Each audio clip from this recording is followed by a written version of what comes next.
মন্দিরে দর্শন করতে, আর আমি বসে রয়েছি কারণ আর ওর ছেলে চুটকু পাড়া একটা বোতল।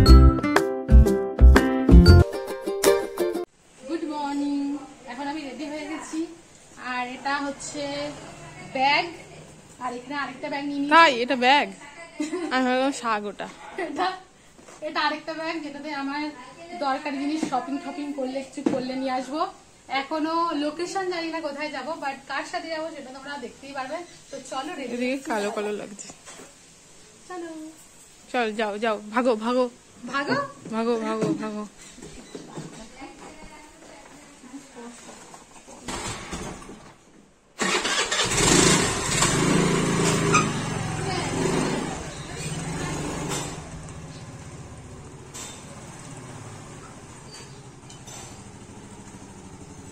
প্রথমে আমি মহারানীকে নিতে যাচ্ছি। মহারানী বলতে আজকে আমার ছোটবেলার বান্ধবী মৌসুমীর সঙ্গে তোমাদের পরিচয় করাই। আমার আগের কোনো ভিডিওতে তোমরা ওকে দেখেছো নাকি আমার ঠিক মনে পড়ছে না, বাট আজকে ওর আবদারে ওকে একটু ঘুরতে নিয়ে যাওয়া। আর গঙ্গার জল অনেকটা বেড়েছে শুনেছি, মহাদেবকে একটু প্রণাম ঠুকেই দেখলাম সত্যি গঙ্গার জল কিন্তু অনেকটা বেড়েছে। এই গল্পটা পুরনো হলেও ভাবলাম চলো তোমাদের সাথে শেয়ার করাই যায়। এই কিছুদিন আগেই মৌসুমী, আমি আর ওর ছেলে মিলে একটু ঘুরতে গেছিলাম আমাদেরই বাড়ির খুবই কাছে মায়াপুরে। দেখতেই পাচ্ছো আমরা এখন লঞ্চে প্রায় উঠেই গেছি। সত্যি বলতে মৌসুমীর কিন্তু এই প্রথমবার জলপথে আমার সাথে ছেড়েছে ওর মা আর বৌদি। ও কিন্তু ভীষণই ক্যামেরা শাই একজন পার্সন। দেখো ও কিন্তু প্রথমে বোঝেনি আমি ক্যামেরা ধরেছি, আর যখন বুঝতে পেরেছে মুখটা একেবারে ঘুরিয়ে নিয়েছে। অনেকে হয় না ক্যামেরার সামনে একদম কমফোর্টেবল না, ঠিক তাই ওরকম। আর আমিও তোমাদেরকে একটু মৌসুমীকে ভালো করে দেখানোর জন্যই দেখিয়েছিলাম। তারপর আর পুরো ভিডিওতেই সেরকমভাবে ওকে দেখতে পারবে না, কারণ আমি জানি যে ক্যামেরার সামনে কমফোর্টেবল নয় তাদের সাথে কীরকমভাবে ভিডিও করতে হয় ইটিসি। যাই হোক, বলতে বলতে আমি কিন্তু এখন চলে এসেছি মায়াপুর ঘাটে। তোমরা এখনো গিয়ে মায়াপুর আসনি বলো তো? এখন তো অনেক ট্রেন্ডিংয়ে চলছে বৃন্দাবন আর তারপরেই মায়াপুর। আমি কেন এই কথাটা বলছি হয়তো কৃষ্ণ ভক্তদের গায়ে লাগবে, বাট এই কথাটা কিন্তু সত্যি, তোমরা বলো তো। যাই হোক, দেখো দূর থেকে কিন্তু আমরা মন্দির দেখতে পাচ্ছি, যেইটা একদম এখন বিশ্ববিখ্যাত পৃথিবী বিখ্যাত মন্দির হচ্ছে সেইটা। আমি জানি না ছোটবেলা থেকে এই মন্দির তো বানাচ্ছে কবে যে শেষ হবে শুনতে পাই 2022-23 কত কি। এই যে ব্যাগগুলো রেখে এবং হচ্ছে মৌসুমী আর মৌসুমীর ছেলের জুতো রেখে গেছে হচ্ছে মন্দিরে দর্শন করতে, আর আমি বসে রয়েছি কারণ কি আমি অনেকবার দর্শন করেছি আর বাইরে থেকেও করে নিয়েছি। সো আমি বললাম তোরা দর্শন করে ব্যাগগুলো আমার কাছে রেখে, তো আমি এখানে বসছি। আর ওর ছেলে চুটকু পাড়া একটা বোতলও নিয়ে এসছে, আর এখানে আমরা প্রসাদও গ্রহণ করলাম, তো বসে রইলাম এখন।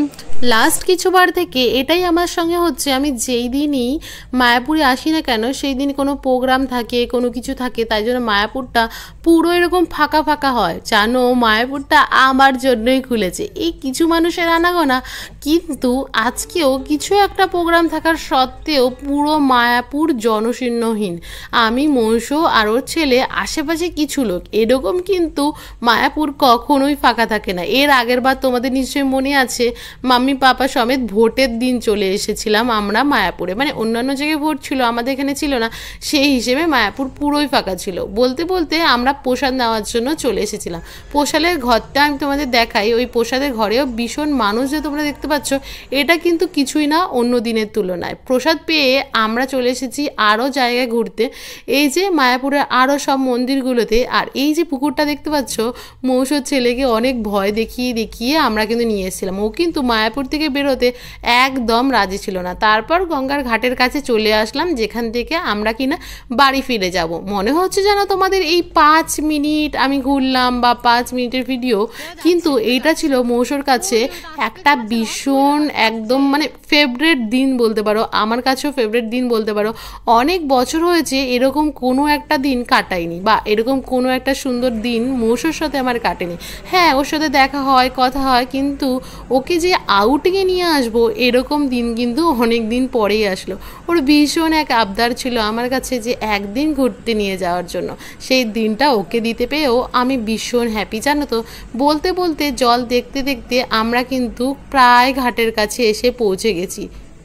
এই ভিডিওটা শুধুমাত্র আমার স্মৃতি পাতায় রেখে দেওয়ার জন্য, সেরকম কিছুই মেমোরি নেই, বাট অনেক কিছু আছে আমার কাছে।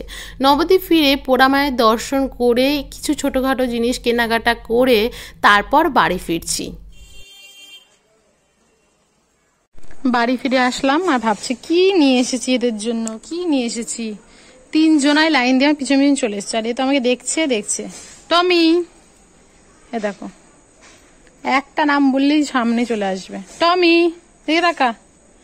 এটা হচ্ছে টমির মেয়ে, আর ওটা টমির বউ, আর টমির মেয়ে এটা, আর এটা টমি। 3 জনাই চলে এসছে আমার গাড়ি ভীষণ ভীষণ। তো দরজাটা আমি আটকে আসি, আমার সাথে সাথে আবার যাবে দরজা অব্দি, আবার আসবে। আমার হেঁটে হেঁটে পাগুলো ফুলে গেল। আর একে দেখো, যে কি যে এনেছি, কিছু আসেনি, কিছু আনিনি। সর তুই, সর। আরে আমি এখন এই জামা কাপড়ে ওদেরকে ধরতে চাইছি না, স্নান করতে হবে। টমি দেখো বিন্দাস ঘুমিয়েও পড়েছে, সন্ধে তো প্রায় হয়ে এসেছে। আর একে দেখো, বলছে কিছু আনিনি, ঘর থেকে দিতে হবে।